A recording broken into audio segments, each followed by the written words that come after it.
오늘 본문은 헤롯 왕이 이 세례 요한을 죽이는 이야기입니다.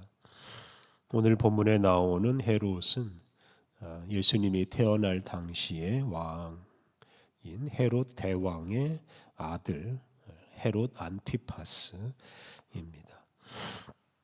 세례 요한은 이 헤롯 안티파스의 잘못을 책망하다가 감옥에 갇혔고, 그리고 감옥에서 나오지 못하고 결국 죽고 맙니다. 세례 요한은 예수님의 길을 예비한 사람입니다. 그는 예수님이 가시는 그 길을 미리 가는 역할을 하였습니다.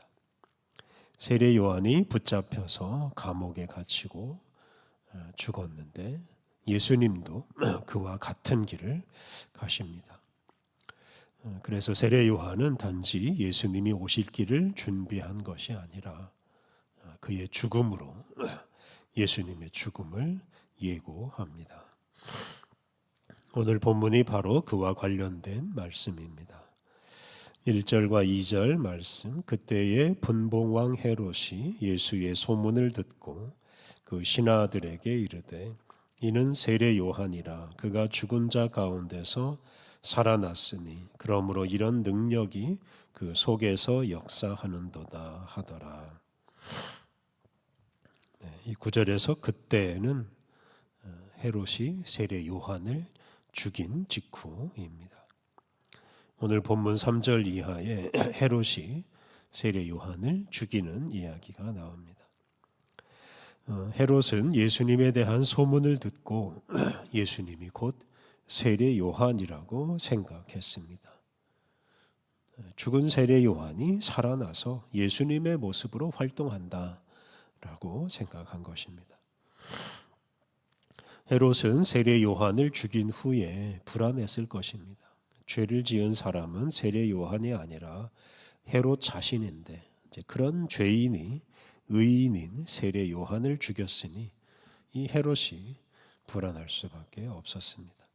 그런데 그렇게 불안하게 살던 때에 예수님께서 등장하셔서 세례 요한처럼 회개하라고 외쳤습니다.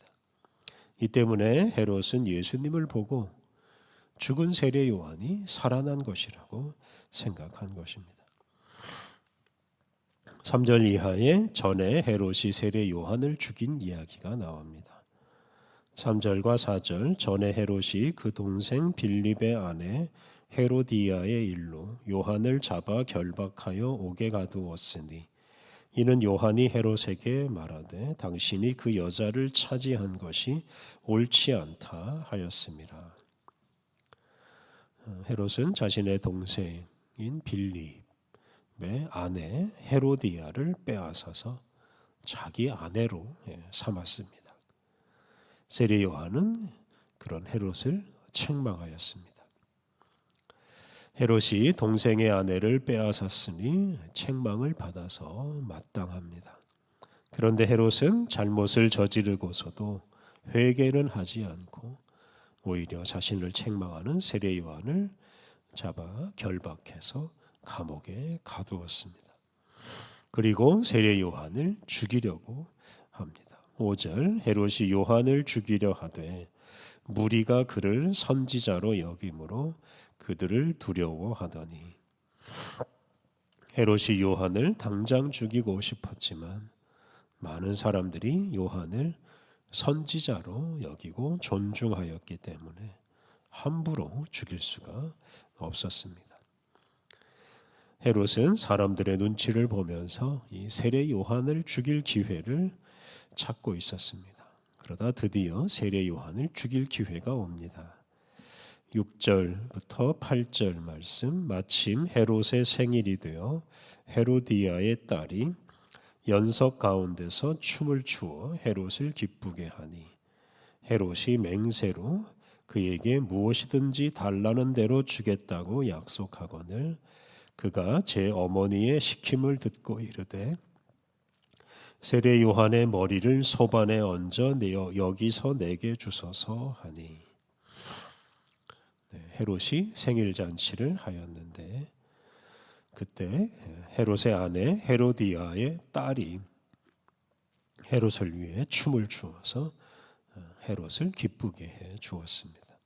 마음이 흐뭇해진 헤롯은 헤로디아의 딸에게 무엇이든 소원을 다 들어주겠다고 약속을 했습니다. 그러자 헤로디아의 딸은 어머니와 상의한 끝에 세례 요한의 목을 요구했습니다. 세례 요한을 죽여달라고 요구한 것입니다. 이 헤로디아, 즉 헤롯의 아내인 헤로디아 역시 헤롯만큼이나 세례 요한 책망을 싫어했기 때문에 이렇게 딸을 이용해서 세례 요한을 죽여달라고 한 것입니다. 9절부터 11절 왕이 근심하나 자기가 맹세한 것과 그 함께 앉은 사람들 때문에 주라 명하고 사람을 보내어 옥에서 요한의 목을 베어 그 머리를 소반에 얹어서 그 소녀에게 주니 그가 자기 어머니에게로 가져가니라. 헤롯이 잠시 근심하였지만 자기가 사람들 앞에서 이미 맹세한 것 때문에 사람들 눈치를 볼 수밖에 없었습니다. 그래서 결국 세례 요한의 목을 베어오게 하였습니다. 헤로디아와 헤로디아의 딸의 요구 덕분에 헤롯은 결국 자신이 원하던 대로 세례 요한을 죽였습니다.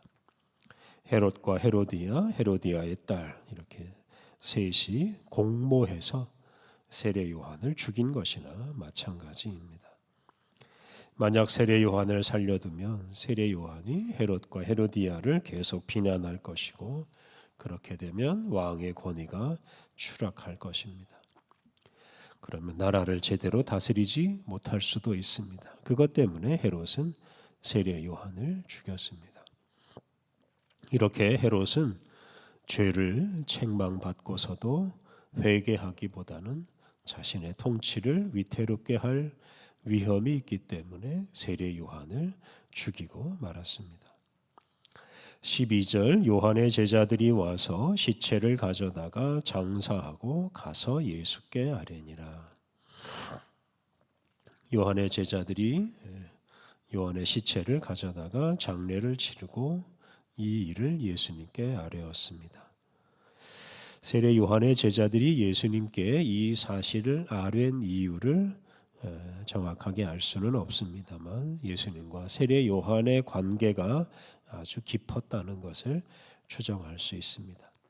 특히 이 구절은 이 세례 요한의 운명이 곧 예수님의 운명이 될 것을 암시하는 말씀입니다. 오늘 본문에 나오는 헤롯의 아버지인 헤롯 대왕은 예수님께서 태어나실 때 예수님을 죽이려고 한 사람입니다. 그리고 예수님을 죽이려고 하다가 무고한 어린이들을 많이 죽였습니다. 그리고 오늘 본문에서는 그의 아들 헤롯 안티파스가 하나님 나라를 전파한 세례 요한을 죽였습니다. 이처럼 갈릴리 지역의 통치자였던 헤롯 가문 사람들은 하나님 나라의 확장을 방해하는 세력이었습니다.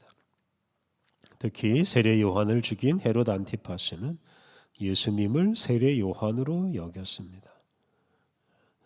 그리고 세례 요한을 죽인 것처럼 예수님을 죽이려고 합니다. 그런데 예수님은 이런 세례 요한의 죽음 소식을 듣고도 움츠러들지 않으십니다. 죽음을 회피하지 않으시고 오히려 죽음을 향해서 나아가십니다. 오늘 본문 이후의 내용을 보면 예수님은 갈릴리 지역의 활동을 마무리하시고 당신의 고난과 죽음을 예고하시고 그리고 고난과 죽음이 기다리고 있는 예루살렘으로 올라가십니다. 예수님은 세례 요한의 죽음을 보시고 그것이 당신이 가야 할 길을 보여주는 것으로 받아들이십니다. 그러므로 세례 요한은 자신의 삶을 다 바쳐서 예수님의 앞길을 보여주는 역할을 하였다고 말할 수 있습니다. 오늘 본문에서 우리가 주목할 것은 예수님과 세속 권력자가 서로 대립하는 것입니다. 하나님 나라를 선포하는 예수님과 세상 나라의 권력자 헤롯이 양립할 수가 없습니다. 헤롯은 세례 요한을 죽일 뿐만 아니라 예수님을 죽이는 일에도 나중에 가담합니다. 예수님은 그런 세속 권력자의 방해를 받으면서 일하시는데 그들을 전혀 두려워하지 않으시고 오히려 그들을 이용하여 하나님의 뜻을 이루십니다. 예수님은 권력자들에게 넘겨져서 죽임을 당하시는데 그것이 곧 하나님의 뜻이었습니다. 그리고 죽음에서 부활하심으로 온 세상 모든 권력자들을 다스리는 하나님 우편에 오르십니다. 헤롯이 세례 요한을 죽이고 예수님을 죽이는 일에도 가담했지만 결국 헤롯이 나중에 죽고 그의 후손들은 다 왕위에서 쫓겨나고 맙니다. 하나님 나라가 완성될 때 헤롯 같은 세속 권력자들은 설 자리가 없습니다. 하나님 나라를 다스리는 분은 오직 예수님이시기 때문입니다. 그러므로 우리도 예수님처럼 이런 세속 권력자들을 두려워하지 않아야 합니다. 우리는 하나님 나라 백성으로서 오직 하나님 나라의 통치자이신 예수님에게 복종해야 합니다. 예수님께만 순종하고 세속의 권력자들의 잘못을 지적하고 책망해야 합니다. 예수님은 우리에게 세상을 이길 수 있는 믿음의 힘을 주십니다. 그 믿음의 힘으로 세상의 통치자들을 책망하고 이 땅에 하나님의 뜻과 하나님의 나라를 이루어 가야 하겠습니다. 우리 함께 기도하겠습니다. 우리를 하나님 나라 백성으로 삼아주신 하나님, 주님이 우리의 유일한 왕이시오니 오직 주님만 두려워하고 주님만 섬기며 살게 하옵소서. 불의를 일삼고 의로운 사람을 죽이는 세상의 권력자들을 책망하고 불의한 세상에 하나님 말씀을 선포하여 세상 나라를 바로잡고 하나님 나라를 확장하게 하옵소서. 은혜로우신 하나님, 오늘도 우리에게 새날을 주시니 감사합니다. 오늘도 주님께서 언제 어디서나 우리와 동행하시오니 때마다 일마다 주님의 이름을 부르며 주님의 은혜를 힘입어 살게 하여 주옵소서. 우리의 말과 우리의 삶을 통해 거룩한 하늘의 뜻이 우리 가정과 우리의 일터에 이루어지게 하여 주옵소서. 오늘 모든 일정을 주님께 의탁하오며 예수님의 이름으로 기도드립니다. 아멘. 하늘에 계신 우리 아버지의 이름을 거룩하게 하시며 아버지의 나라가 오게 하시며 아버지의 뜻이 하늘에서와 같이 땅에서도 이루어지게 하소서. 오늘 우리에게 일용할 양식을 주시고 우리가 우리에게 잘못한 사람을 용서하여 준 것 같이 우리 죄를 용서하여 주시고 우리를 시험에 빠지지 않게 하시고 악에서 구하소서. 나라와 권능과 영광이 영원히 아버지의 것입니다. 아멘.